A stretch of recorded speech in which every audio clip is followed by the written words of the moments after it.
স্বাগত দর্শক, ৭১ জার্নালে আপনাদের সাথে আছে আমি তানিয়া রহমান। সংবাদ পর্যালোচনা ভিত্তিক নিয়মিত এই অনুষ্ঠানে আমরা খবরের নানান বিষয় নিয়ে বিশ্লেষণ করি। পত্রপত্রিকা, টেলিভিশন, ডিজিটাল মিডিয়া ও নিউজ পোর্টালে যেসব খবর শিরোনাম হয়ে থাকে আমরা তা জানিয়ে দেই। সেই খবরের সাথে যুক্ত মানুষদের আমরা সংযুক্ত করি আমাদের আলোচনার টেবিলে। আমাদের স্টুডিও এবং অনলাইনে সংযুক্ত থাকা অতিথিরা সেসব খবরের গভীরে ঢোকেন। আজ আমাদের সাথে স্টুডিওতে আছেন ডেইলি টাইমস অফ বাংলাদেশের উপদেষ্টা সম্পাদক ইলিয়াস খান এবং একই সাথে আছেন হেলেন জেরিন খান, বিএনপি দলীয় সংসদ সদস্য। অনেক ধন্যবাদ আপনাদের দুজনকে এবং স্বাগত জানাচ্ছি। ৭১ জার্নালে সময় দিয়েছেন এবং একই সাথে এনসিপির যুগ্ম সদস্য সচিব অ্যাডভোকেট হুমায়রা নূরও যুক্ত হয়েছেন আমাদের সাথে। আপনাকেও স্বাগত জানাই, ধন্যবাদ একই সাথে সময় দিয়েছেন আমাদেরকে। ইলিয়াস খান, আপনাকে দিয়ে একটু শুরু করি। সেটি হচ্ছে নতুন একটি গণমাধ্যম আসছে, আগামীকাল আমরা হাতে দেখতে পাবো। প্রত্যাশার জায়গাটাতে অবশ্যই অন্যরকম থাকবে। স্বাগত জানাই নতুন গণমাধ্যম এবং এখানে যারা কলা কুশলী আছেন, সাংবাদিক যারা আছেন, আমি ব্যক্তিগতভাবে অনেকেই চিনি, সম্পাদক সহ। তারা খুব প্রফেশনাল জার্নালিস্ট এবং একদম ইয়াং একটি টিম। কিন্তু বাঙালি শুরু করে শেষ করে না। আমরা চাই এই সংবাদপত্র দীর্ঘদিন টিকে থাকুক এবং বিশেষ করে আমি যতদূর জানি এই গ্রুপের আরও মিডিয়া আছে। আমি যেখানে বসে কথা বলছি এটিও এদের মিডিয়া। সুতরাং আশা করব যে সংবাদকর্মীরা, সাংবাদিকরা যাতে ঠিকমতো বেতন ভাতা অন্যান্য সুবিধাদি পায়, সেই প্রত্যাশা করি। কারণ গণমাধ্যম বা সাংবাদিকতা বিশেষ করে এখন কিন্তু সবচেয়ে ঝুঁকিপূর্ণ পেশা। হঠাৎ করে দেখবেন বেতন কমে যাচ্ছে, বন্ধ হয়ে যাচ্ছে, ঠিকমতো বেতন পাচ্ছে না, অনেক পত্রিকা দেয় না ৩-৪ মাস করে। এর মধ্যে নতুন একটি পত্রিকা বের হওয়া কিন্তু আশার খবর।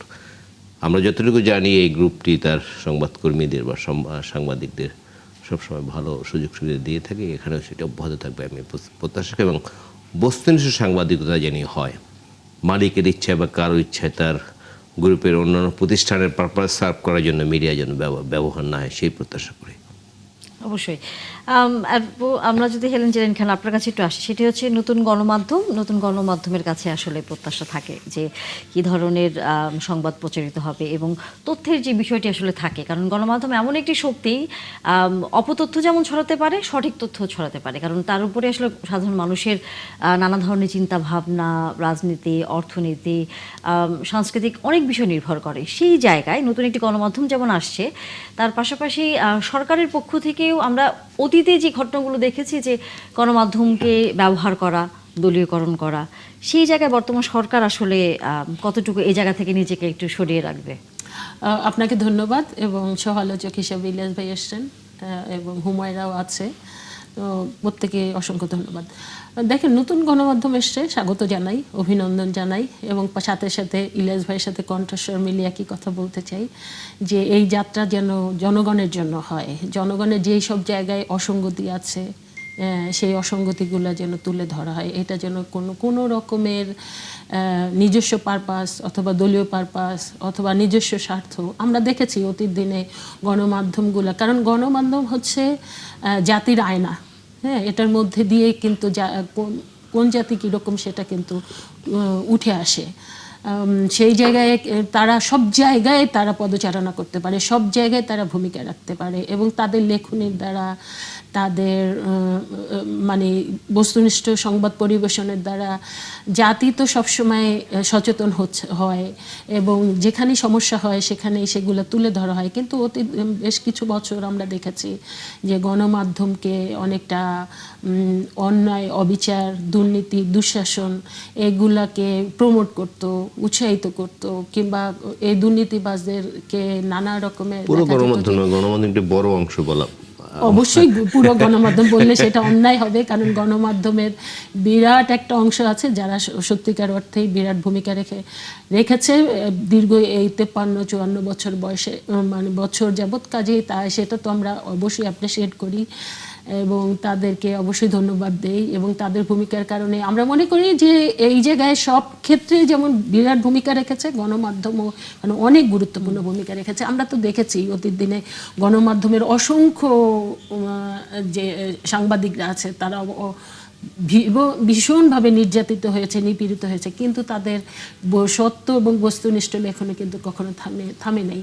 তো সেই জায়গা তো আছে। তবে গণমাধ্যমের মালিকপক্ষ বলেন, তাদের এই জায়গাটাও কিন্তু অনেকটা ম্যানিপুলেট হয়েছে। অতীত দিনে দেখা গিয়েছে মানে বেশ কিছু গণমাধ্যম, সেই জায়গা থেকে এই গণমাধ্যম, নতুন গণমাধ্যম সম্পূর্ণ ভিন্ন চিত্র, ভিন্ন রূপ ধারণ করবে, ভিন্নভাবে জাতির সমস্যাগুলো চিত্রায়িত করবে, তুলে ধরবে, এটাই হলো এই নতুন অবশ্যই আমরা গণমাধ্যমের আসলে কাছে সেই আমার প্রত্যাশা প্রত্যাশা। রাখি। এবং সেই দিক থেকে আমি মনে করি যে বিএনপি সবসময় দেখে, সেটা শহীদ রাষ্ট্রপতি জিয়া রহমান থেকে শুরু করে, কারণ আপনি জানেন শহীদ রাষ্ট্রপতি জিয়া রহমান বহুদলীয় গণতন্ত্রের সাথে সাথে তিনি সংবাদপত্রের স্বাধীনতা উন্মুক্ত করে দিয়েছিলেন, এবং দেশনেত্রী বেগম খালেদা জিয়া যতবার ক্ষমতায় ছিলেন তিনি কিন্তু মানে গণমাধ্যমের স্বাধীনতায় সম্পূর্ণভাবে বিশ্বাসী ছিলেন, এবং এখানে কোনো রকম ইন্টারফেয়ার করতেন না। আর আমাদের মাননীয় প্রধানমন্ত্রী এই তো তার বক্তব্যে বিভিন্নভাবে বলেছে, এবং তার এই প্রায় 3 মাসের যে যাত্রাটা, সেখানে কিন্তু আমরা দেখতে পাই যে গণমাধ্যম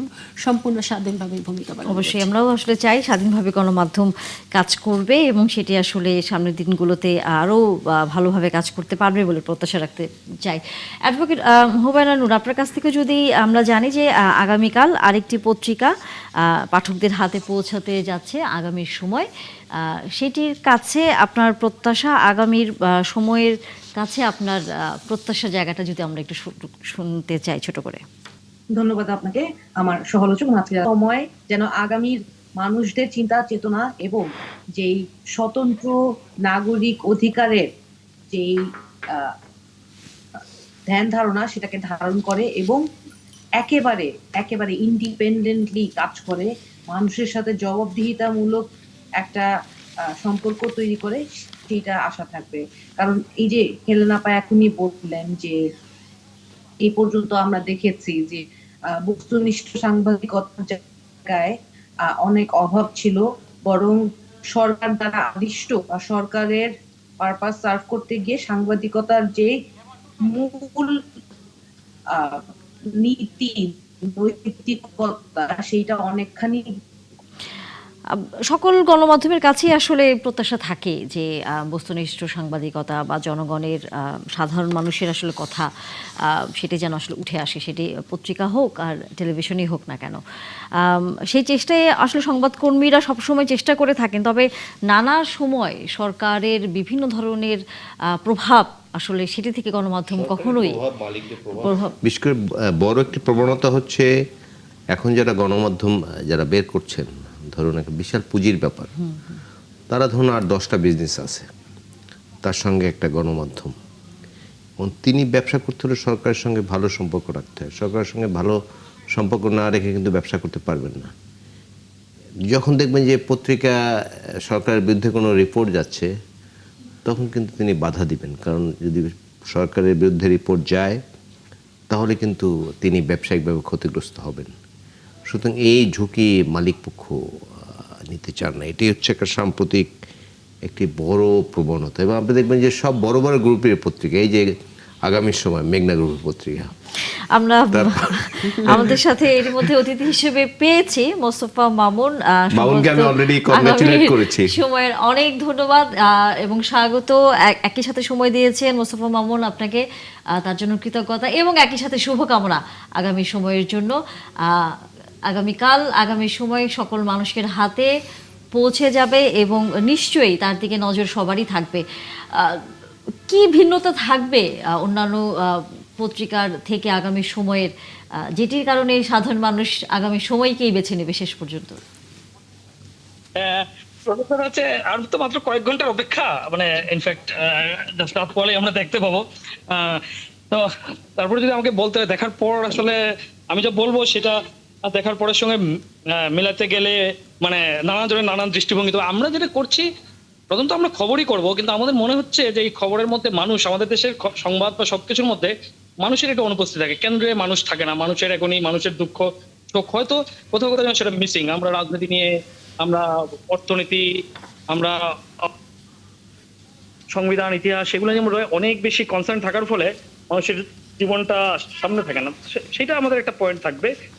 এর বাইরে যেটা করবো, আমাদের ধরেন যে ছাপা পত্রিকা, ধরেন এখন তো অনলাইন টেলিভিশনের যোগ বলে ছাপা পত্রিকাকে আপনাকে অন্যভাবে উপস্থাপন করতে, সেই উপস্থাপনের জায়গাটা আমরা একটা চেষ্টা করেছি আমরা একটা অন্যভাবে করার, যাতে এটাকে মানে অন্যান্য মাধ্যমের সঙ্গে, যে আমরা অনলাইন এবং মাল্টিমিডিয়ার সঙ্গে আমাদের যে লড়াই ডিজিটাল মাধ্যমের সঙ্গে, সেইখানে যেন এর উপযোগিতা যেন আমরা প্রমাণ করতে পারি। এবং এই রকম একটা জায়গা, এর বাইরে আর যা হয় আমাদের দুর্নীতি সমাধিকতা থাকবে, কিন্তু দুর্নীতি আমাদের অসঙ্গতি গুলো থাকবে, কিন্তু সবকিছু কেন্দ্রে আসলে মানুষকে রেখে, মানুষের জীবনকে রেখে এটা করবো। আরেকটা জিনিস পার্থক্য, আমাদের দেশের গত কয়েক বছরের কাগজগুলো অনেক বেশি খবর কেন্দ্রিক হয়ে গেছে। আগে কিন্তু পত্রিকায় ফিচার থাকতো, খেলা, বিনোদন, বিশ্লেষণ, এগুলো অনেক বেশি থাকতো। সো এগুলোকে আমরা এখন আমরা চাচ্ছি যে এটা পূর্ণাঙ্গ একটা অবয়বের একটা কাগজ করতে, সেইটাই আমাদের চেষ্টা। আমি আশা করি, আমরা চেষ্টা করেছি, দেখা মূল যাক। কথা হচ্ছে এটা এই মানুষের পক্ষের কবিতা, এই সংবাদপত্র পত্রিকা হবে। আশা করি মানুষের পক্ষে আমি বলেছি। সেই মানুষের পক্ষে আমরা শুরুই করব একটা সাধারণ মানুষের অসাধারণ কীর্তি দিয়ে, একটা সোশ্যাল হিরো। আমরা আসলে সোশ্যাল হিরো বানাতে চাই। আমরা মনে করি নিশ্চয়ই আমরাও আসলে তার দিকে তাকিয়ে থাকবো। সমাজ অনেক ক্ষয়ে যাচ্ছে, সেটাকে আমরা আনতে চাই। আমাদের দেশের এই প্রবণতা অনেক ক্ষেত্রে একমুখী প্রবণতা থাকে, আমরা অনেক জনগোষ্ঠীকে বাদ দিয়ে দেই, খারিজ করি। সেইটার থেকে আমরা একটা, আসলে এটা ইনক্লুসিভ শব্দটা এখন বললে আসলে শোনাবে কেমন, আমরা আসলে সেটাতে আমরা চাই সবাই। আমাদের এখানে প্রবীণদের জন্য আয়োজন থাকবে, নারীদের জন্য থাকবে, কিশোরদের জন্য থাকবে। তো এরকম ভাবে আমরা জিনিসটা করবো। অনেক অনেক ধন্যবাদ মোস্তফা মামুন, আপনার এবং জন্য একই সাথে শুভকামনা। শুভকামনা থাকলো। আগামীকাল আপনি যা যা বলছেন আমাদেরও নজর থাকবে যে আমার জন্য, ইলিয়াস ভাইয়ের জন্য, হেলেন আপার জন্য আসলে কি থাকছে। আমরা আমাদের পছন্দের পাতাটি খুঁজে নেব। অনেক ধন্যবাদ মোস্তফা মামুন, যুক্ত হয়েছেন। আপনার অনেক জন্য অনেক ধন্যবাদ। শুভকামনা থাকলো। নানা রকম খবরের শিরোনাম পড়ছিলাম আমরা, তবে আমরা রাজনীতির আলোচনা আসলে করতেই চাই। হুমায়ুনুরের কাছে আসলে আলোচনাটা দিয়ে শুরু করতে চাই। সেটি হচ্ছে আপনাদের দক্ষিণ অঞ্চলীয় মুখ্য সংগঠক হাসনাত আবদুল্লাহ, আমরা গতকাল দেখেছি কুমিল্লার একটি অনুষ্ঠানে তিনি বলেছেন যে এই সরকারের প্রতি মানুষের যে আস্থা সেটি তলানিতে ঠেকেছে। তার কারণ হচ্ছে যে ধরনের আইন শৃঙ্খলা দেশে অবনতি হচ্ছে, তাতে আপনারা মনে করছেন যে কিছুদিনের মধ্যেই জনগণের এই সরকারের প্রতি আর আস্থা থাকবে না। পরিস্থিতি কি ততটাই খারাপ হয়েছে হুমায়ুনুর? দেখেন, আজকেও বাংলাদেশে 4টি জায়গায়, প্রথম আলোতে রিপোর্টেড 4টি জায়গায় ছাত্রলীগের ঝটিকা মিছিল হয়েছে। এইটা একটা নিষিদ্ধ ছাত্র সংগঠন দেশের পরিস্থিতি অস্থির করার জন্য যখন তখন ঝটিকা মিছিল করে। আর আমাদের স্বরাষ্ট্রমন্ত্রী কি করছেন?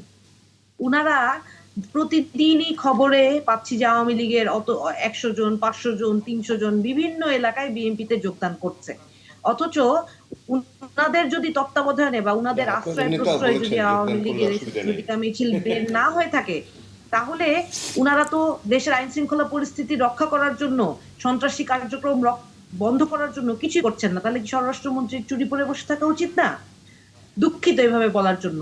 সারা বাংলাদেশে প্রতিনিয়ত, কিন্তু আপনাদের তো নেতা বলেছেন যে যারা, আমি সেটাই বলছিলাম হ্যাঁ আমার ধারণা যে আপনাদের শুনতে পাইনি। নাহিদ ইসলাম সাহেব তিনি তো বলেছেন যে ছাত্রলীগ করছে, তারা যদি জয়েন করে অসুবিধা নেই।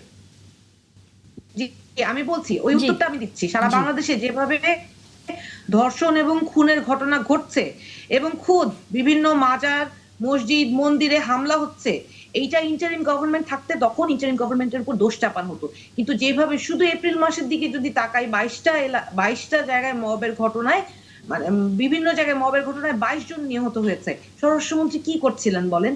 এখন আপনি যে কথাটার প্রশ্নের উত্তর জিজ্ঞেস করলেন যে নাহিদ ইসলাম বলেছেন যে আওয়ামী লীগ যারা আগে করতো তারা আইনজীবী জয়েন করতে পারবে। দেখেন, এইটার প্রশ্নের উত্তরটা উনি নিজেই দিয়েছেন। উনি বলেছেন যে আওয়ামী লীগের যারা অপরাধের সাথে জড়িত নয়, যারা সুবিধাভোগী না, যারা আওয়ামী লীগের এই অপরাধমূলক কর্মকাণ্ডের সাথে জড়িত না, তারা যদি সেই সমস্ত অন্যায়কে স্বীকার করে নিয়ে, এটা তো একটা রিকনসিলিয়েশন প্রসেসের রাস্তাটা আমরাই বলে দিয়েছি। আমরাই সর্বপ্রথম বলেছি যে there has to be a truth and reconciliation process. এই প্রসেসের মধ্যে দিয়ে আওয়ামী লীগের কেউ যদি আমরা কি ধরে নিব আপনাদের সঙ্গে যোগ দিলে মানে শুদ্ধ হয়ে এসছে? তাদের মধ্যে, জি, আমরা কি ধরে নিব যদি আপনাদের সঙ্গে যোগ দেয় আপনাদের দলে, তাহলে ধরে নিব শুদ্ধ হয়ে এসছে? আমরা তো দেখেছি আপনাদের একজন নেতা, তিনি একজন বহু বিতর্কিত সাবেক মেয়র চিটাগাংয়ের, তার বাসায় গিয়েও আমি শুনেছি তিনি জয়েন করার কথা ছিল, শেষ পর্যন্ত কেন করছে না? তো এটা একটু কি দ্বিচারিতা হয়ে যায় না? এই ইস্যুটা খুবই গুরুত্বপূর্ণ ইস্যু। কয়েকবারই এই 71-এর জার্নালেই আলাপ হয়েছে। আবারও বলছি, এই যে ভদ্রলোকের বাসায়, মঞ্জু সাহেবের বাসায় গিয়ে হাসনাত আবদুল্লাহর কথা বলার বিষয়ে কথা বলা হচ্ছে, উনাকে তো আসলে পরিশুদ্ধ প্রথমে করেছে বিএনপি। কারণ উনি আগে বিএনপি ছিলেন, বিএনপি তো মাত্র আপনাদের কিছুদিন মতো আওয়ামী শুদ্ধ লীগ দল ছিল। না, বিএনপি তো জাতীয় নির্বাচনের সময় আমাকে একটু বলতে দিতে হবে ভাই, আমাকে যদি বলতে না দেন প্লিজ তাহলে তো প্লিজ আপনি প্লিজ প্রশ্ন প্লিজ করে প্লিজ গেলে তো আমি উত্তর দিতে প্লিজ পারবো না, প্লিজ তাই না?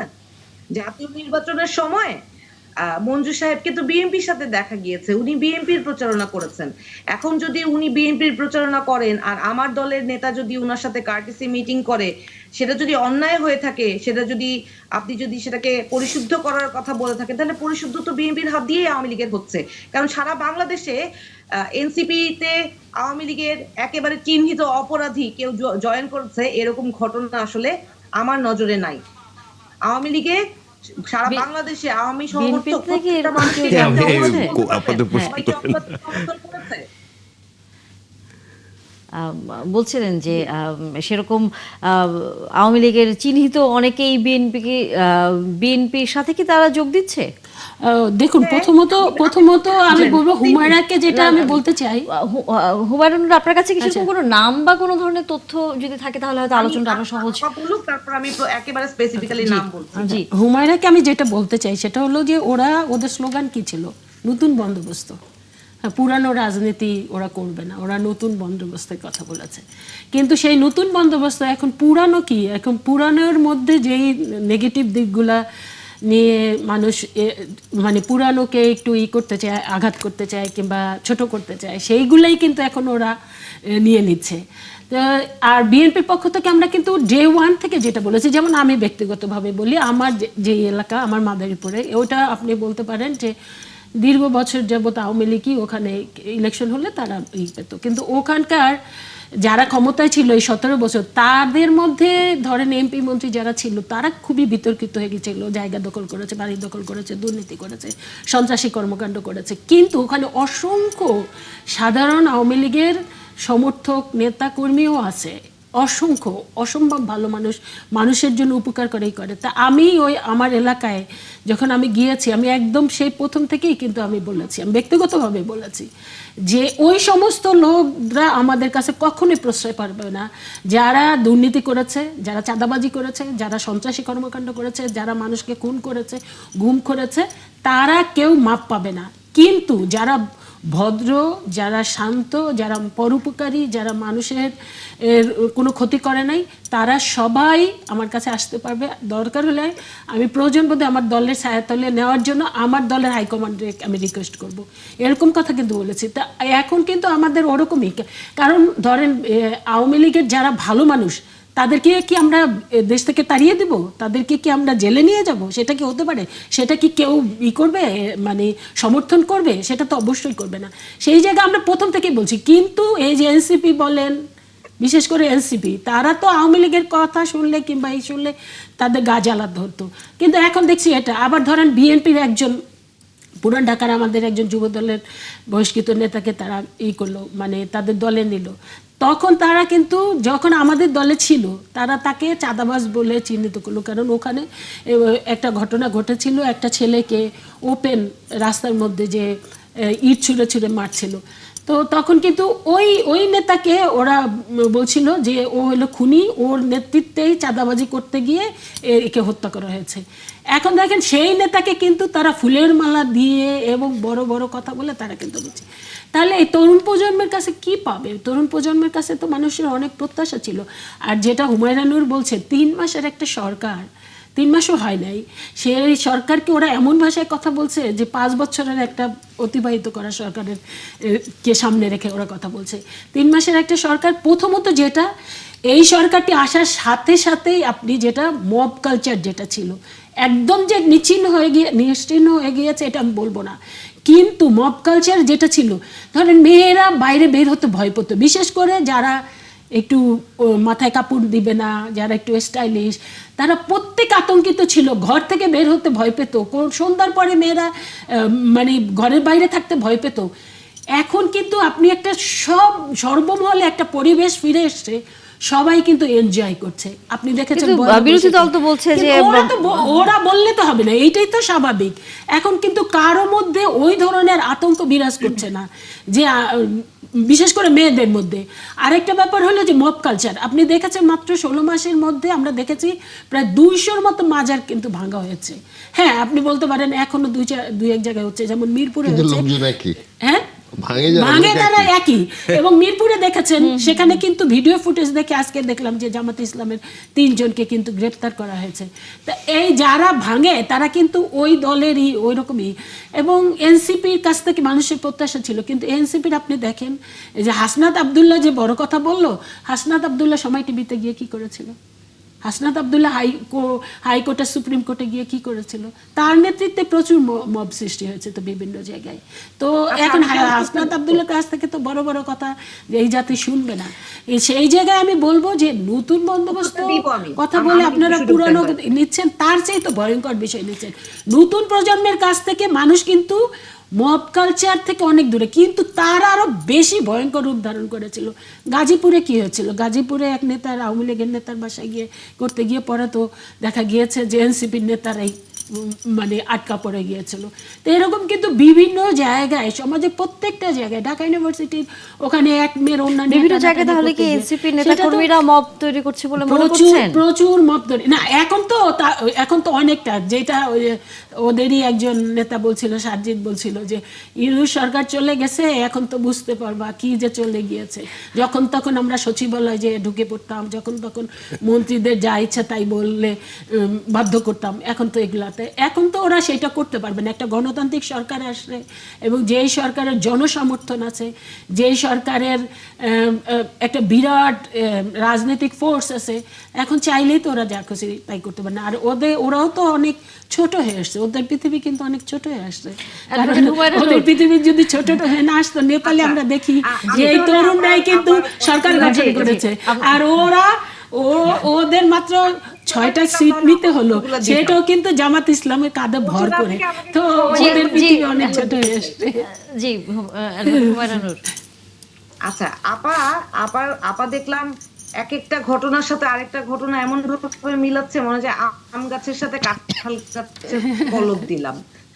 তো যাই হোক, উনি যেই ঘটনাটা সার্জিসের যে কথাটা বললেন যে ইন্টারিমের সময় আমরা যত আরামে ছিলাম, যখন যে যা খুশি দাবি নিয়ে রাস্তায় নেমে পড়তাম, এখন আর সেই সুযোগ হবে না, কথাটা সে যথার্থ বলেছে। That was a sarcasm. এখন আপারা এত বিজ্ঞ রাজনীতিবিদ, এত আগে এটাই উনি বলেছেন যে এই স্বরাষ্ট্রমন্ত্রীর আমলে অন্তত আগের স্বরাষ্ট্রমন্ত্রীর মতো অস্থির পরিস্থিতি থাকবে না। এই স্বরাষ্ট্রমন্ত্রী অন্তত দেশের এই অস্থিতিশীল পরিস্থিতি শক্ত হাতে দমন করবে, সেই প্রত্যাশা থেকে সার্জিস আলম এই কথাটা বলেছেন। যদিও আমরা তার কোন প্রমাণ দেখতে না।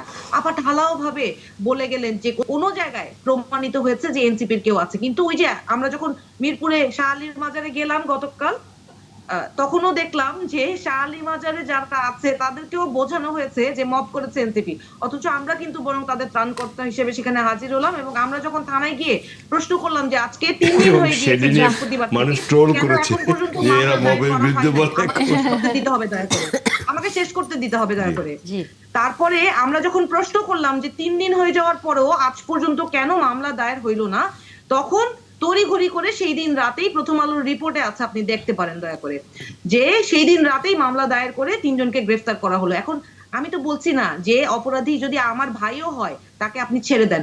এনসিপির কাউকে কি এখানে পাওয়া গিয়েছে? বরং কুষ্টিয়ায় যে মাজারে হামলা করা হয়েছে সেখানে যে ভিডিও ফুটেজ এবং ছবি পাওয়া গেছে, প্রত্যেকটা জায়গায় ছাত্র দলের ছেলেদেরকে এবং বিএনপির সংশ্লিষ্ট লোকজনকে পাওয়া গিয়েছে। শুনেন, ঢালাও ভাবে এইভাবে দোষারোপের রাজনীতি না করে, আর শুধু আপনারা করলে, হেলেন আপা ঠিক যেই কথাটা বললেন সেই কথাটা আপা বলার ঠিক আগে তো আমি এই কথা বললাম যে সাধারণ নাগরিক যারা কখনো না কখনো আওয়ামী লীগকে সমর্থন করেছে, তারা যদি কোনো অপরাধ না করে থাকে, তারা যদি আওয়ামী লীগের সুবিধা না নিয়ে থাকে, তাদেরকে আপনি বাংলাদেশের নাগরিক হিসেবে বেঁচে থাকার, রাজনীতি করার অধিকার কেন বঞ্চিত করবেন? আচ্ছা, আমি একটা জায়গায় একটু কথা বলবো, কিন্তু আপা আমি একটু শেষ করি। আপনি অনেকক্ষণ বলেছেন, আমাকে একটু শেষ করতে দেন। মাঝখানে বললে আপনারা আমার কথা মানুষ বুঝবে না। দেখেন, আপনারা করলে দোষ নাই, কিন্তু সেই জিনিসটা আমরা যদি ট্রুথ এন্ড রিকনসিলিয়েশন প্রসেসের মধ্যে সাধারণ নাগরিকের নাগরিক অধিকার ফিরে দেওয়ার চেষ্টা করি, তখন আপনারা আমাদেরকে নতুন বন্দোবস্তের গল্প শোনান। অথচ বন্দোবস্ত শুধু আমাদের জন্য প্রযোজ্য, আপনারা আমাদেরকে দিক নির্দেশনা, আলোর দিশারি আপনারা আমাদের জন্য হবেন না। এই দেখেন, এখানে এই যে বিজনেস স্ট্যান্ডার্ডের রিপোর্টে এসেছে জাস্ট 1.5 মাসে 3000 আওয়ামী লীগ কর্মী আপনাদের দলে যোগ দিয়েছে। কোন শর্তে, কোন শপথ নিয়ে তারা সরাসরি আওয়ামী লীগ থেকে বিএনপিতে জয়েন করলো? তাদের মধ্যে কেউ কি একটা বারের জন্য, একটা সিঙ্গেল বারের জন্য বলেছে যে আওয়ামী লীগ অন্যায় করেছে, এই অন্যায়ের সাপোর্টার আমরা ছিলাম না?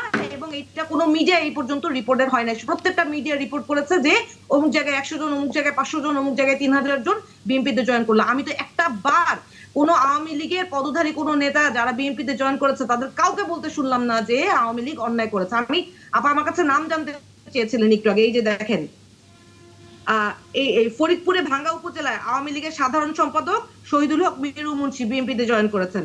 ফরিদপুরের ভাঙ্গার আওয়ামী লীগের সাবেক সহসভাপতি আকরামুজ্জামান মিঠু।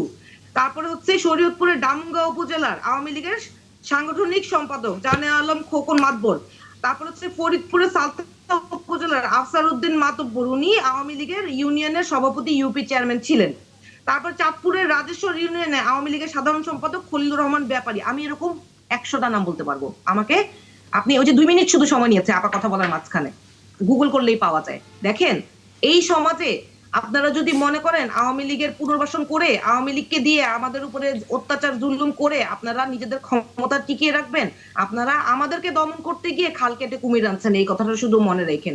আমরা যারা আওয়ামী লীগের অপরাধী না, তাদের সাথে অন্যায় অবিচার হওয়ার বিপক্ষে। যারা অপরাধ করেছে তারা অবশ্যই বিচারের আওতায় এসে তাদেরকে বিচারের সম্মুখীন হয়ে তারপর তাদেরকে সমাজে পুনর্বাসন করতে হবে। তার আগে তাদের পুনর্বাসনের কোনো সুযোগ নাই। আপনারা যেভাবে ঢালাওভাবে আওয়ামী লীগকে দলে নিচ্ছেন, তার আগে আমি যেমন আমার দলে, এই যে একটু আগে আপা বললেন আমরা নাকি এখন মাইনাসের দিকে আছি, বিশ্বাস করেন আপা, সারা বাংলাদেশে মানুষ যে ভালোবেসে এবং নিজ আগ্রহে আমাদের দলে যোগ দেওয়ার চেষ্টা করছে এবং যোগ দেওয়ার জন্য যোগাযোগ করছে, এটা আপনি একটু জাস্ট আপনারা হয়তো মনকে বোঝানোর জন্য বোঝানোর চেষ্টা করছেন, কিন্তু শুধুমাত্র সংস্কারের এজেন্ডায় এবং বিএনপির সংস্কারের বিপক্ষে অবস্থান নেওয়ার কারণে এই মানুষ যারা বিএনপি করেছে এক সময়, তারাই এখন বিএনপিকে আর সমর্থন করতে পারছে না। কারণ বিএনপি নিজস্ব কর্মীকে বিএনপি মূল্যায়ন না করে আওয়ামী লীগের কর্মীদেরকে তারা পুনর্বাসন করছে।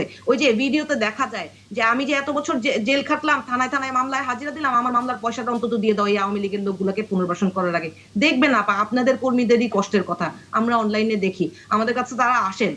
কষ্টের কথাটা হচ্ছে এই যে যারা অপরাধ করেছে তারা বলুক, আমার দলে যারা জয়েন করতে আসছে সে বিএনপির হোক, জামাতের হোক, অন্যান্য সাধারণ মানুষ হোক, সবার আগে আমি তাদেরকে আমার দলের আদর্শ কি, নীতি কি, লক্ষ্য কি, উদ্দেশ্য কি সেটা জানাচ্ছি এবং একই সাথে শপথ গ্রহণ করতে বাধ্য করছি যে আপনারা এনসিপির যে আদর্শ, লক্ষ্য, উদ্দেশ্য, সেই উদ্দেশ্য সামনে রেখে কাজ করবেন কিনা। যদি কাজ করতে সে শপথবদ্ধ না হতে পারে তাহলে সে এনসিপি করবে না। আমি ছোট থেকে আমার অসুবিধা নাই, কিন্তু আমার এজেন্ডা এবং আমার রাজনীতি তাকে বুঝে আদর্শটা মেনে নিয়ে রাজনীতি করতে হবে। বিএনপি যদি 100 জনের 90 জন যদি আপনি বলেন যে বিএনপি করে, আপা 9 জনও বলতে পারবে না যে বিএনপির আদর্শ কি। তো এর চেয়ে বেশি আসলে আর দোষারোপের রাজনীতি করতে চাই না। এই মুহূর্তে হুমায়রার উপরে ঠিক আওয়ামী লীগ ভর করেছে। আওয়ামী লীগ সেম এই কথাগুলাই শুধু বিএনপিরে বলতো, আরে ভাই তোমার রাজনীতি তুমি করো, তোমার বিএনপি নিয়ে চিন্তা করার দরকার নাই। হুমায়রা নূর, তোমরা খুব ছোট একটা দল, তোমরা ঢাকার বাইরে যাও না, তোমাদের এই যে তোমরা কথা বলো সব ঢাকায় বসে বসে কথা বলো, কিন্তু বিভিন্ন এলাকায় কি হচ্ছে সেই খবর তোমাদের নাই, তোমরা যাও না। তোমরা কোথায় একটা মেয়ে নির্যাতিত হলে তোমরা যাও না, কিন্তু আমরা গিয়েছি, আমরা গুম হয়েছি, খুন হয়েছি, কিন্তু তারপর আমরা ছুটে গিয়েছি। তোমরা যাও না, তোমরা এই ঢাকা শহরে আর এই টক শোতে বসে বসে কথা বলো, তোমাদের সাথে মানুষের কোনো কানেকশন নাই। তোমাদের কোনো কানেকশন থাকলে তোমরা এই কথাগুলো বলতা না, কারণ তোমরা এই জ্ঞান আমাদেরকে দিবা কেন? তোমরা এই নিজের সরকার নিজে তেল দাও। তোমরা এনসিপি কিভাবে ভালো হবে, এনসিপি বিএনপির ওই কে চাঁদাবাজ তোমরা বলছো তাকে আবার নিবা, আবার এনসিপির তোমাদের প্রধান বলবে আওয়ামী লীগ যুবলীগের লোকজন আসলে আমাদের সমস্যা নাই, আমরা নিয়ে নিব, সেইটা তোমরা বলতে পারবা, আর বিএনপি নিলে সমস্যা। এইভাবে রাজনীতি হয় না বোন, আর তোমরা সারা জীবন তোমরা মধ্যপন্থার একটা দল চলে গেলে ডানপন্থায়, যারা নারী রাজনীতিতে বিশ্বাস করে না। আর তোমরা এত ছোট দল, তোমাদের দলের সেই নারী নেত্রী সবচেয়ে গ্রহণযোগ্য যে 2-3 জন আছো, তুমিও আমি মনে করি গ্রহণযোগ্য একজন, তোমার ব্যাপারেও আমি প্রশংসাই করি ভালো। কিন্তু সেই তাসমিন যারা কেন চলে গেল, এই যে তাবাসসুম কেন চলে, তাসনুমা জেমিন কেন চলে গেল, এত এত তারপরে সেই এনসিপি যাদের নেতৃত্বে, যে সমস্ত নারী নেতৃত্বের নেতৃত্বে এনসিপি ফ্রন্ট লাইনে আসলো, লাইমলাইটে আসলো, সেই সমস্ত নারী নেতৃত্ব কোথায়? তোমার হুমায়রার ভূমিকাই কি? তোমাকে কেন এখনো এরকম অবস্থা আমাদের দেখতে হচ্ছে? তো এইগুলা তো আগে আগে আগে আমি বলবো, আমি তো প্রত্যাশা করেছিলাম যে হুমায়রা এত সুন্দর ইসে সবসময় টক শোতে গিয়ে এনসিপি কে যেভাবে তুলে ধরে, যেভাবে বলে পার্লামেন্টে, আমি হুমায়রাকে আমার সাথী, আমি সাথী সেই হিসাবে দেখতে চেয়েছিলাম, কিন্তু হুমায়রাকে বঞ্চিত করলে। এত ছোট একটা দল, সেখানেও এইভাবে ইনজাস্টিস করা হয়। ভাই কি পাবো আমরা এই দল থেকে? এটা কিন্তু প্রত্যাশা করি নাই। কাজেই ওই ওই ফ্যাসিস্টদের ভাষায় কিংবা আওয়ামী লীগের ভাষায় তোমরা কথা বলো না, বিএনপিকে জ্ঞান না দিয়ে, বরং ভাই তোমরা তোমাদের এনসিপি যে যে জায়গায় অসঙ্গতি আছে, সমস্যা আছে, এনসিপি একটা জনগণের দল হোক, তোমরা ছুটে যাও গ্রাম থেকে গ্রামে। আমরা কিন্তু প্রত্যেকটা ওইরকম করুণ অবস্থার মধ্যেও আমরা প্রত্যেকটা উপজেলায় গিয়েছি, থানায় গিয়েছি, যেখানে একটা মেয়ে নির্যাতিত হয়েছে আমরা কিন্তু জাতীয়তাবাদী মহিলা দল ছুটে গিয়েছি, ওই মেয়েকে সাহায্য করেছি। ওখানে পুলিশ মানে চারিদিক থেকে ঘিরে ফেলছে, র্যাব ঘিরে ফেলছি, তার মধ্যে দিয়ে সাহস দেখি আমরা কিন্তু ওখানে গিয়েছি। দেখা গিয়েছে ছাত্রলীগ যুবলীগ আমাদের উপরে হামলা করবে, তারপরেও কিন্তু আমরা সেটা তোয়াক্কা করিনি, আমরা কিন্তু ছুটে গিয়েছি। সেই কাজগুলো কিন্তু তোমাদের দেখি না ভাই।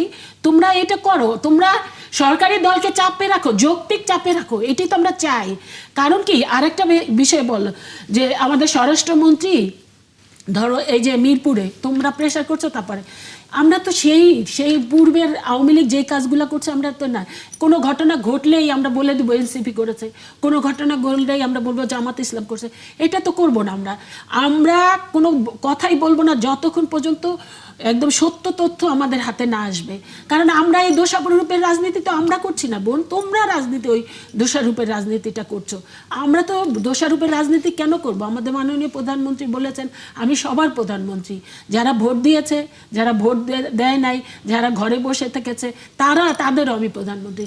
তো এখন ধরেন আওয়ামী লীগের ভালো লোকজন, এটা তো আমি ব্যক্তিগতভাবে বললাম, ভালো লোকজন আমার সাথে আসুক, জয়েন করতে আমি নিয়ে নিব। কারণ তাদেরকে আমরা কোথায় ফেলবো? তাদেরকে তো আমাদের নিয়ে আসতে হবে। অবশ্যই যারা অত্যাচারী নির্যাতনকারী, আমি পূর্বে বলেছি, তারা কোনো রকমের কোনো পাবে না, আমাদের কাছ থেকে কোনো রকমের কোনো সুযোগ পাবে না, তাদের আইনের আয়তায় আনাই হবে, তবে স্বচ্ছ প্রক্রিয়ায়। এখানে কোনো রকমের সে আওয়ামী লীগ করছে দেখে আইন তার নিজস্ব গতিতে না চলে আমার মতো করে চলবে, সেটা হতে পারে না। এবং আইন যখন তার নিজস্ব গতিতে চলবে তখন কিন্তু এটা একটু স্লো হবে। এটা কিন্তু রাতারাতি ওই সেই ফ্যাসিস্টদের মতো হবে না, এই মুহূর্তে ঘটনা ঘটলো একজনের ব্লেম দিয়ে সেটা করলো। কারণ ইনভেস্টিগেশন করতে হলে আপনাকে একটু সময় দিতে হবে। সেই কাজটি বিএনপি করছে, যেটা আমরা দেখি উন্নত দেশগুলা, যে দেশগুলা সত্যিকার অর্থেই আইনের শাসন আছে, সেই দেশগুলোতে আপনি দেখেন আমেরিকাতে যে কোনো ঘটনা ঘটলে এমন আছে 2 মাস 3 মাস 5 বছর 6 বছর পর্যন্ত সময় নেয়, কিন্তু তারা একদম সত্যিকারের যে অপরাধী তাকে কিন্তু মানে পিক করে, তাকে কিন্তু শাস্তির আয়তায় আনে। কোনো নিরপরাধী অন্য দলের কারণে সে শাস্তি ভোগ করবে, এই কাজটা আর বাংলাদেশে কোনোদিন হতে দেওয়া হবে না। আমরা আসলে এই পরিবর্তনটি দেখতে চাই, আমরা আলোচনা করব। আমরা বিরতির পর হুমায়রা নূর আপনার কাছে প্রথমে আলোচনা সরাসরি চলে যাই। অ্যাডভোকেট হুমায়রা নূর বোধহয় তার কোনো বিষয়ে বক্তব্য দিতে চাচ্ছিলেন, বিরতির কারণে আমাদের আসলে শোনা হলো না। আচ্ছা, যেটা বলছিলাম যে দেখেন, এতক্ষণ আপা যে কথাগুলো বললেন, তার আগে আমি যে কথাগুলো বললাম, মোদ্দা কথায় কিন্তু আমাদের দুজনের কথার সামারি কিন্তু একটাই। এনসিপির ইশতেহার এবং বিএনপির ইশতেহারে কিন্তু একই কথাই বলা আছে, যে আমরা বলেছি ট্রুথ অ্যান্ড রিকনসিলিয়েশন, উনারা বলেছেন ট্রুথ অ্যান্ড হিলিং প্রসেস।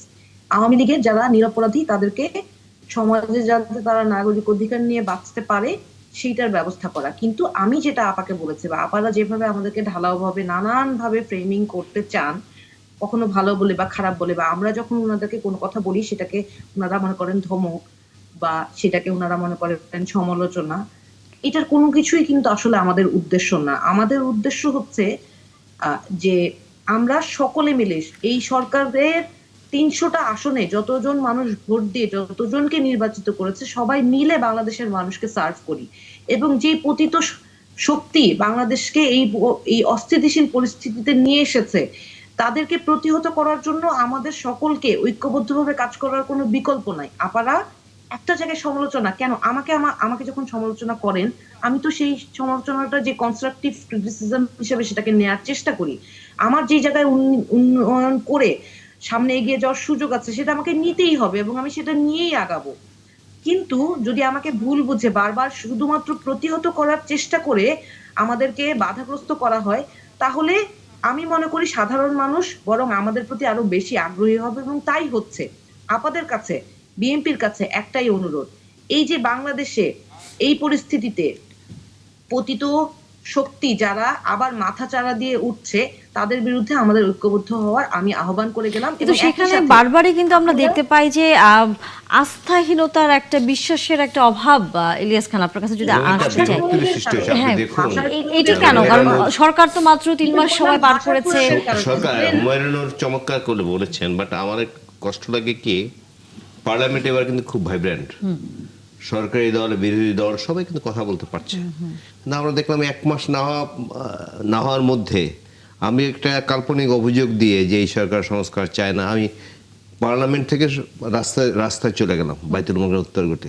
এটা তো আমরা প্রত্যাশা করি না। আমরা বিরোধী দলের কাছে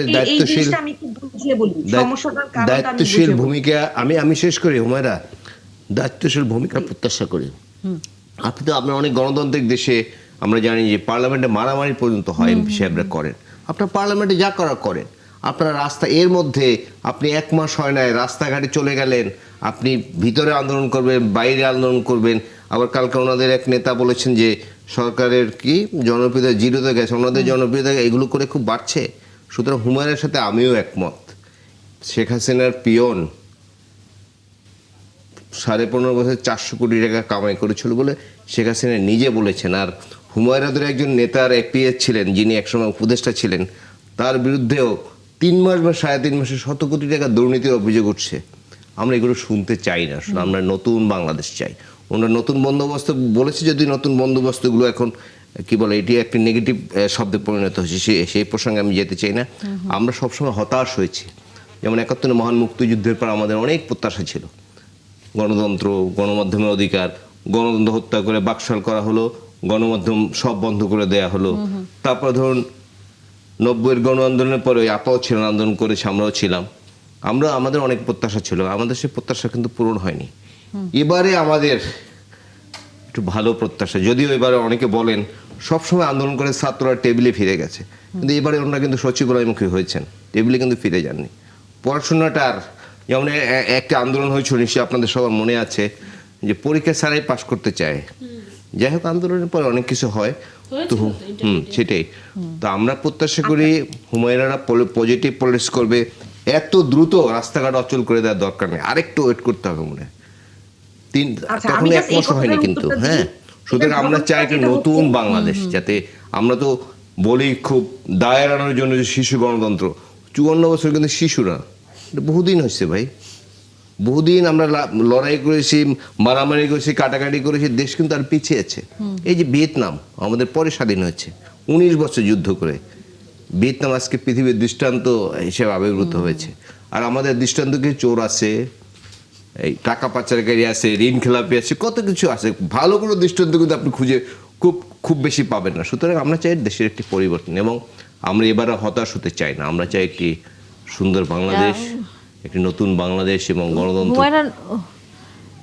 হুমায়ুন নিশ্চয়ই কিছু বলতে চেয়েছিলেন, আশা করি। আমি আসলে ইলিয়াস ভাইয়ের কাছে একটা প্রশ্ন করতে চাই। আপনি তো নিজেই গণমাধ্যমের সাথে আছেন, জি, এই যে বারবার আপনি আপনার দায়িত্বশীল জায়গা থেকে যে প্রশ্নগুলো করেন, সেইটা আমি বিশ্বাস করি যে আপনি মানুষের পক্ষে দাঁড়ানোর জন্য, মানুষকে সচেতন করার জন্য এনসিপির ভালো চেয়ে আপনি এই কথাগুলো বলেন, বা বিরোধী দলের ভালো চেয়েই বলেন। কিন্তু আমার কাছে আবার অবাক লাগে, ধরেন এই যে আপনি যে এপিএস এর 400 কোটি টাকার অভিযোগের কথা বলছেন, যেহেতু আপনি গণমাধ্যমের সাথে আছেন, এই জন্য আমি প্রশ্নটা রাখতে চাই যে দুদক যখন এই নতুন সরকারের আমলে এই 400 কোটি টাকার অভিযুক্ত ব্যক্তিকে একেবারে নিষ্পত্তি দিয়ে দেয়, সেই খবরটা কি আপনার কানে পৌঁছায় না? তাহলে আপনি ভিত্তিহীন ভাবে একটা অভিযোগ কানে শুনলেন, সেটা নিয়ে আপনি নিষ্পত্তি পাওয়ার পরও না এই অভিযোগ করে না, আপনাদের দাড়িওয়ালা, আপনাদের এক বিরাট পীর সাহেব সারা রাত সচিবালয় ঘুরতে, সেটাও কিন্তু আমরা জানি। আমাদের এই গুলশানে চাঁদা নিয়েছে, আবার নেয়ার জন্য এসছে, একজন আওয়ামী লীগ নেতার বাসায়, তখন পুলিশ অ্যারেস্ট করছে, এগুলো কিন্তু আমরা জানি। আপু আপনি তো স্টুডিওতে আছেন, আপনি তো দায়িত্বশীল জায়গায় আছেন, যেখানে দুদক, আপনি যাদের কথা বলছেন, দুদক তাদের নিষ্পত্তি দিয়েছে। কাদের নিষ্পত্তি দিয়েছে? কে বলেছে? দেশ থেকে বাধা দিয়েছে, অবশ্যই দেশ থেকে বাধা দিয়েছে তাদের। এবং মুয়াজ্জেম, এপিএস মুয়াজ্জেম দুইজনই দুদকের থেকে মুয়াজ্জেমের দুর্নীতি সারা বাংলাদেশের মানুষ জানে। কি বলেন আপনি? আচ্ছা, আপনি তাহলে এবং কে কত, এগুলো আস্তে আস্তে বের হবে, আপনি তো এটা কি বলবেন? এক আওয়ামী লীগ নেতার বাসায় গিয়ে চাঁদা এনে আবার বাকি অর্ধেক আনার জন্য আবার গিয়েছে, কি এগুলো কি? তারপরে একজন পীর সাহেবের মতো লোক সারা রাত সচিবালয়ে ঘুরে, কেন ঘুরে? এগুলো গণমাধ্যম কর্মীরা সবাই জানে, এগুলো আস্তে আস্তে বের হবে, বের হবে ভাই। আপনারা প্রমাণটা কেন হাজির করেন? কে কি করেছে সব, গণমাধ্যমের সাথে আছেন, উপদেষ্টা অনুপদেষ্টা থেকে কে কোথায় কি করেছে, এগুলো সব আছে, এগুলো বের হবে। কিন্তু আপনি একটু কথা বলতে দিবেন আমাকে আমার টার্নে? না আমি তো বলছিলাম, আমাদের দুইজনের সমান কথা বলেন। আপনারা যখন কথা বলেন আমি কিন্তু ইন্টারাপ্ট করি না, কিন্তু আমি কথা বলা শুরু করলে আপনারা ইন্টারাপ্ট করেন, তাহলে আমাকে ডাকার দরকার নাই তো। সমস্যাটা হচ্ছে গণমাধ্যম কর্মীরা সবকিছু জানেন, উনি বলছেন, তাহলে ওনারা প্রমাণ হাজির করেন না কেন? এখন তো ইন্টারিম গভর্নমেন্ট নাই, যাকে ওনারা দাবি করেন যে ইন্টারিম গভর্নমেন্ট নাকি এনসিপি সরকার ছিল, তাহলে এখন বিএনপি সরকারের আমলে কেন ওনারা প্রমাণ হাজির করছেন না? কে ওনাদের এখনো সময় চলে যায়নি আপু, ভাই আপনি আবারও কিন্তু আমার কথা বলার সময় অনেক কিছু প্রমাণিত হবে, এটুকুই শুধু বললাম। একটু সুযোগ দিলে আমি কথা বলবো, বলুন প্লিজ। আচ্ছা, তো দুঃখের জায়গাটা হচ্ছে আপনারা যেভাবে আক্রমণাত্মক ভাবে আমাদেরকে ডিল করেন এবং যেইভাবে আমাদের কোনো কথাই সহ্য করতে পারেন না, আমাদেরকে কোনো কথা বলার স্পেস দেন না, এইটাতে আপনাদের আমাদের প্রতি যে বিরূপ এবং আগ্রাসী মনোভাব বা কোনো কারণে আমাদের প্রতি প্রচন্ড ক্ষোভ রাগ, সেটা প্রকাশ পায়। আমাদের উদ্দেশ্য কিন্তু আপনাদের সন্তুষ্ট করাও না, আপনাদের অসন্তুষ্টি অর্জন করাও না। আমাদের উদ্দেশ্য মানুষের জন্য সংস্কারের রাজনীতি করা। আপনি যে মানুষের পক্ষে দাঁড়ানোর ক্ষেত্রে যেই 1 মাসের রাস্তায় কেন নেমে আসলাম যে প্রশ্নটা করেছেন, সেটার উত্তর আমি দিব, দয়া করে যদি ইন্টারাপ্ট না করেন। উত্তরটা হচ্ছে যখন 1 মাসেরও আগে, 1 মাস না, 1 মাসেরও আগে বলছি, সেটা বলতে দেন। আপনি যদি বলতে থাকেন আমি তার বলতে পারবো না। তো আমরা যখন ইন্টারিম গভর্নমেন্টের সময় ঐক্যমত্য কমিশনে আলোচনা হয়, তখন জুলাই সনদ বাস্তবায়ন কিভাবে হবে সেটা কিন্তু ঐক্যমত্য কমিশনে আলোচনা হয়ে ফাইনাল হয়ে যাওয়া উচিত ছিল। কিন্তু তখন আমাদের স্বরাষ্ট্রমন্ত্রী, ওই যে আপা একটু আগে বলেছে আমার প্রধানমন্ত্রী আপার না, প্রধানমন্ত্রী আমারও, স্বরাষ্ট্রমন্ত্রী আমারও, বাংলাদেশটা আমাদের প্রধানমন্ত্রী, এবং প্রধানমন্ত্রী এই কথা বলেছেন যে উনি সবার প্রধানমন্ত্রী। সেই জায়গাতে অধিকারের জায়গা থেকে বলছি, জি আপা, সেই জায়গা থেকে অধিকারের জায়গা থেকে বলছি যে আমাদের বর্তমান স্বরাষ্ট্রমন্ত্রী, যিনি পূর্বে ঐক্যমত্য কমিশনে বলেছে যে গণভোটে রায়টাই হচ্ছে চূড়ান্ত, এবং মির্জা ফখরুল ইসলাম আলমগীর সাহেব উনাদের দায়িত্বশীল ব্যক্তি, উনি বলেছেন যে এই আদেশের ভিত্তিতে এই সংস্কার পরিষদ করার কথা 30 দিনের মধ্যে, মানে সংসদ অধিবেশন শুরু হওয়ার 30 দিনের একটা সময়সীমা আছে।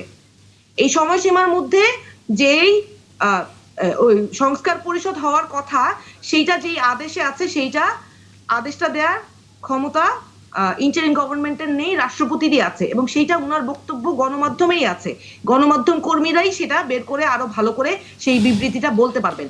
এই যে আপনারা নিজেরাই সেটা প্রকাশ করেছেন, এখন যদি আপনি বলেন যে আমি 30 দিনের মধ্যে কেন আমি রাস্তায় নামলাম, ভাই আমার তো আপনারা যে রাস্তা দেখিয়ে দিয়েছেন সেই রাস্তা ধরেই আমি হেঁটে এই 30 দিনের মধ্যে আমার দাবি আদায় করতে চাচ্ছি। শুধু আমার না, খোদ বিএনপির 31 দফার যে প্রথম দফা, সেই প্রথম দফায় বলা আছে বিএনপিরও দাবি আদায় করার জন্য রাস্তায় নেমেছে এনসিপি।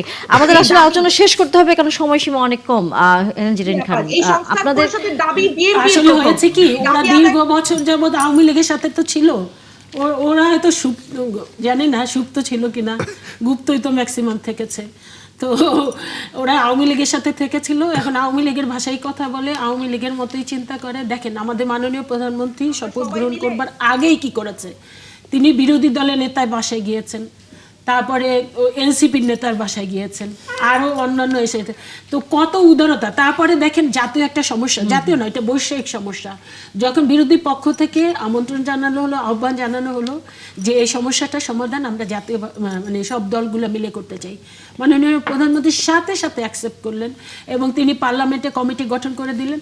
সেখানে মানে 6 জন করে, মানে বিরোধী দলেরও 6 জন, সরকারি দলের করে একটা কমিটি করে তারপরে দেখলেন যে এই যে জ্বালানির যে সমস্যাটা সেটা কিন্তু সমাধান। আমাদের দিক থেকে কোনো, কারণ আমরা তো দীর্ঘ বছর অত্যাচার নির্যাতনে পরীক্ষিত, ওরা তো ওই অত্যাচার মাত্র 30 দিন, বাকি সময় তো ওরা খুব ভালোই থেকেছে। যেই কারণে ওই যে আমি সবসময় বলি কি যে বাংলাদেশের মানুষের যে কালচারটা এইটাই কিন্তু চেঞ্জ হয়ে গেছে। এই কালচার থেকে বের হয়ে আসতে হলে সময় লাগবে। এই যে ওরা যেই ভাষায় কথা বলতেছে, কথায় কথায় ওরা রাজপথে চলে যাচ্ছে, এটার কোনো দরকার ছিল না। আরে ভাই, পার্লামেন্ট সরকারকে আরো সময় কার্যকর, সেই পার্লামেন্টেই তো আমরা সব সমস্যা আমরা আলোচনা আমরা আসলে সাধারণ মানুষ দেখতে চাই যে যা আলোচনা হবে, যা আলোচনা হবে সেটি পার্লামেন্টেরই, হয়তো আপনারা রাজনৈতিক দল, সরকার এবং বিরোধী দল তারা কথা বলবেন। আমরা আসলে চাই না রাজপথে সেটি গড়াক, কারণ এরপর আসলে পরিস্থিতি কখনোই খুব একটা সুখকর হয় না। ইলিয়াস খান, যেমনটা আসলে আমরা দেখি অতীতে যে যখন পার্লামেন্টের বিষয় রাজপথে চলে আসে তখন আসলে সেটি খুব একটা ভালো দিকে যায় না। আলোচনা শেষ করতে হচ্ছে। অনেক ধন্যবাদ অ্যাডভোকেট হুমায়রা নূর। আগামীতে আবারও আলোচনার কথা থাকবে আপনার সাথে, কারণ রাজনীতির কখনোই শেষ হয় না, রাজনীতি শেষ বলে কিছু নেই। দর্শক, আমরা আলোচনা রাজনীতি নিয়ে করলেও এর মধ্যে যেমনটা শুরুতেই আমরা বলেছিলাম যে নতুন একটি গণমাধ্যম, নতুন একটি পত্রিকা যেটি আপনার হাতে এরই মধ্যে নিশ্চয়ই পৌঁছে যাবে সকালবেলা। চা খেতে খেতে হয়তো সেই পত্রিকায় চোখ বোলাবেন। আগামীর সময় আমরা সেই পত্রিকাটি এর মধ্যে হাতে পেয়েছি। তার প্রথম পাতা যদি আমরা একটু দেখি, যে প্রতিমন্ত্রীর প্রশ্রয়ে 2 বাহিনীর তাণ্ডব, এটি সম্ভবত বিশেষ কোনো একটি প্রতিবেদন করা হয়েছে।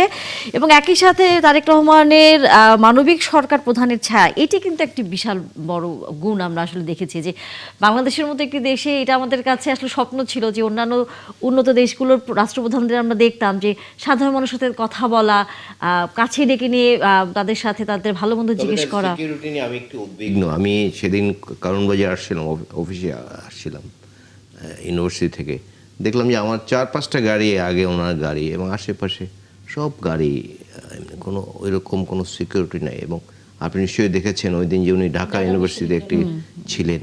আমি মনে করি ওনার পিতা যিনি শহীদ রাষ্ট্রপতি জিয়াউর রহমান, তিনিও কিন্তু নতুন বাংলাদেশের প্রতিষ্ঠাতা তাকে বলা হয়। বাংলাদেশে অনন্য উচ্চতায় তিনি নিয়ে যাচ্ছিলেন, সেই মুহূর্তে তাকে কিন্তু হত্যা করা হয়েছে। এবং ওনার, আমি যেটা বললাম, উদ্বিগ্ন, ওনার অনেক শত্রু আছে, সুতরাং ওনাকে আর আমার মনে হয় একটু সচেতন হওয়া উচিত। ওনার যারা সিকিউরিটির দায়িত্বে আছে, কিন্তু তিনি সাধারণ মানুষকে, আসলে দেশের মানুষকে বিশ্বাস করেন যে হয়তো কোনো রকম অঘটন ঘটবে না, এবং একই সাথে হয়তো তার নিরাপত্তা সাধারণ মানুষই হয়তো দিবে। এই কারণেই তিনি সেভাবেই সাধারণ মানুষের মধ্যে চলাফেরা করেন। আমরা সেটা প্রত্যাশা করি। এবং এই নিরাপত্তা উনি যেভাবে চলছেন, এই কারণে ঢাকায় কিন্তু ধরুন 1/3 জ্যাম কমে গেছে। কারণ আগে প্রধানমন্ত্রী তথাকথিত ভিআইপি ছিল কিছু, যারা দেশের আইন প্রণেতা হয়ে রাস্তার উল্টো দিক দিয়ে চলে, নিয়ম মারে, বেলি রোডে, হেয়ার রোডের দিকে গেলে আপনি দেখবেন মিন্টু রোডের দিকে, যাই হোক সেটা এখন আর প্রত্যাশা করি না। উনি কিন্তু এই কারণে 1/3 জ্যাম কমে গেছে। এবং জননেতা তো এরকমই হওয়া উচিত আসলে, যে সাধারণ মানুষের সম্পর্ক। কিন্তু একটি প্রশ্ন বারবারই থাকে যে উনি যে ধরনের আচরণ বা যে ধরনের মানসিকতা নিয়ে মানুষের সাথে মিশছেন, উনি যেমন একদমই সকাল 9টাতে অফিসে ঢুকছেন, এটা তো 9টার 5 মিনিট আগে, হ্যাঁ, মানে এটা কল্পনা করা যায় না। সরকারের প্রধান তো দূরের কথা, নর্মাল একজন সরকার কোনো অফিসের কর্মচারী 9টায় অফিসে ঢুকবে, এটা বাংলাদেশের মানুষ কখনো ভাবেনি। আমার কয়েকজন যে প্রশ্নটা আসলে, এই পরিবর্তনটা কি উনি একা করছেন নাকি ওনার সাথে সাথে অন্যান্য যারা অন্যান্য মন্ত্রী রয়েছেন? আমি একটু উদাহরণ দিই। ধরুন আমার এই মন্ত্রিপরিষদ বা এই সরকারে অনেকে পরিচিত আছেন যারা একটু ঘুম থেকে দেরিতে ওঠেন। আমি ব্যক্তিগতভাবে জানি। হ্যাঁ, আমরা সেই 11টা-12টায় উঠতেন, কিন্তু এখন কিন্তু 9টার বাজার 5 মিনিট আগে যদি আপনাকে অফিস যেতে হয়, তাহলে আপনাকে 7:30টার মধ্যে উঠতে হবে, ঢাকায় যে জ্যাম পরিস্থিতি। এবং এই কারণে সবাই যাচ্ছেন এবং সাধারণ মানুষ কিন্তু সেবা পাচ্ছে। নাম্বার 2, এই ওনারা এমপি সাহেবরা আছেন, তারাও চান যে তাদের এলাকায় যেন অফিসে এখন প্রধানমন্ত্রীর মতো চলে। সুতরাং আমি একজন চিনতাম, তার একটু ঢাকার বাইরে পোস্টিং, তিনি অফিসে একদিন দুই দিন যেতেন, হ্যাঁ, ওই যাই সিগনেচার করে চলে আসতে। এখন প্রতিদিন তার থাকতে হচ্ছে, ইভেন শনিবারও আসে না, টাইমলি যদি আবার না যেতে পারে।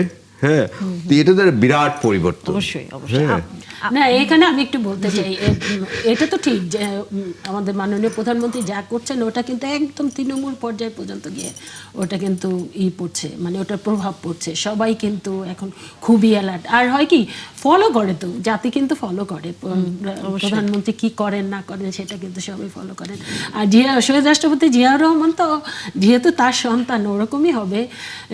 শহীদ রাষ্ট্রপতি জিয়াউর রহমানের একটা গল্প আমি শুনেছিলাম, এম সাইফুর রহমান বলছিলেন, রাত 3টার সময় উনি ফোন দিয়েছেন, বলে যে আমি তো হন্তদন্ত হয়ে গেছি, তখন তার মোবাইল ছিল না, ফোন ধরছে তো বলতেছে ঘুমের হিসেবে, বলছে কে বলছেন, বলছে যে আমি প্রেসিডেন্ট বলছি। তো উনি তো বলছে স্যার, বলছে কী করছেন, বলছে এত রাতে কী করে ঘুমায়, বলে কি আপনি না অর্থমন্ত্রীর আবার ঘুম আসে? তো বলছে স্যার ঘুম না আসলে বাঁচবো কী করে, ঘুমাবেন যখন রাস্তায়, যখন বাসা থেকে সচিবালয়ে যাবেন, তো সেই সময়টুকু আপনি ঘুমিয়ে নেবেন। সেই বাবার সন্তান হলেন। আরেকটা ছোট উদাহরণ দিয়ে আমি শেষ আমাদের করি। সময় আসলে একেবারে আরে, শেষ, এখন আরেকটা 15 বিষয় নিয়ে সেকেন্ড, আলোচনা আপনি দেখবেন যে করতে চাই। 40 ডিগ্রি তাপমাত্রায় স্যুট কোট পরে থাকে বাংলাদেশের আমলারা বা মন্ত্রীরা, বাট প্রধানমন্ত্রী কিন্তু ভিন্ন দৃষ্টান্ত স্থাপন অবশ্যই। করেছেন। হ্যাঁ, নিশ্চয়ই। আমরা আলোচনা এখানেই শেষ করছি, তবে দর্শক আপনাদের সাথে আলোচনা চলবে আমাদের, সেটি হচ্ছে আমরা একটা হাম নিয়ে আলোচনা করতে চাই। পরবর্তী অংশে নিশ্চয়ই যুক্ত হবেন আবারও সেই আলোচনায়। আমরা আলোচনা করতে চাই, আমরা আসলে অনুষ্ঠানের শেষ পর্যায়ে রয়েছে, হাম নিয়ে আলোচনা না করলেই নয়। যুক্ত হয়েছেন আমাদের সাথে অতিথি হিসেবে ডাক্তার মোস্তাক হোসেন, সাবেক বৈজ্ঞানিক কর্মকর্তা IEGCR এর। অনেক ধন্যবাদ ডাক্তার মোস্তাক হোসেন যুক্ত হয়েছেন আমাদের সাথে। সেটি হচ্ছে 24 ঘন্টায় আমরা আবারও দেখলাম যে হাম এবং হামের উপসর্গ নিয়ে 6 শিশু মারা গেল, অর্থাৎ 450 সংখ্যা তো আমরা আগেই জানি, তার সাথে আরও হয়তো নাম্বার যুক্ত হলো। দিনকে দিন পরিস্থিতি আসলে কোন দিকে যাচ্ছে, এবং এটি কি সামনের দিনে কমে আসার কোনো লক্ষণ আপনারা দেখতে পান?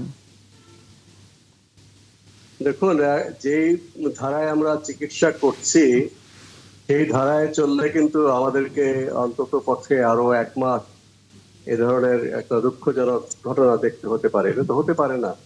আমাদের চিকিৎসার ব্যবস্থাপনা যদি বিকেন্দ্রীকরণ না করি, কমিউনিটিতে, অর্থাৎ এখানে হাসপাতালে আসার আগে যেন বাচ্চারা যাদের হামের লক্ষণ দেখা দিচ্ছে তাদেরকে যদি আমরা চিকিৎসার আওতায় না আনি, তাদেরকে আলাদা করে তাদের যত্ন না নেই, তাহলে কিন্তু ক্রিটিক্যাল রোগীর সংখ্যা বাড়তেই থাকবে। যেদিন থেকে হামের রোগী কমে যাবে, কিন্তু ইতিমধ্যেই যারা হামে আক্রান্ত হয়ে পড়বে, তারা কিন্তু আরো 1 মাস তাদের ভোগান্তিটা চলবে। আমাদের স্বাস্থ্য ব্যবস্থাটা যেভাবে আমরা চলছি, হাসপাতালের ভেতরে ব্যবস্থা উন্নত করা যায় কিনা সেই চেষ্টা কিন্তু সরকারের পক্ষ থেকে করা হচ্ছে। ক্লিনিক্যাল গাইডলাইন করা যায় কিনা সেই কাজ চলছে। হাসপাতালের ভেতরে আমরা কতটুকুই বা আমাদের যে ক্যাপাসিটি তার বাইরে যেতে পারি, এখানে বেসরকারি হাসপাতালগুলোকেও যুক্ত করা দরকার। এবং আরো গুরুত্বপূর্ণ হচ্ছে যে হাসপাতালের বাইরে যে সমস্ত রোগী আছে, যারা প্রান্তিক পরিবারের শিশু, যারা আগে থেকেই অপুষ্ট বা সংক্রমিত পরিবেশে বাস করছে, তাদেরকে আমাদের একটা কমিউনিটি আইসোলেশন, যেটা আমাদের রোগতাত্ত্বিক ভাষায় বলি, অর্থাৎ উপজেলা হেলথ কমপ্লেক্স বা ঢাকা শহরের বড় বড় হাসপাতালের প্রাঙ্গণে তাঁবু খাটিয়ে তাদেরকে যদি আমরা যত্ন না করি, এরাই কিন্তু ক্রিটিক্যাল রোগীতে পরিণত হবে।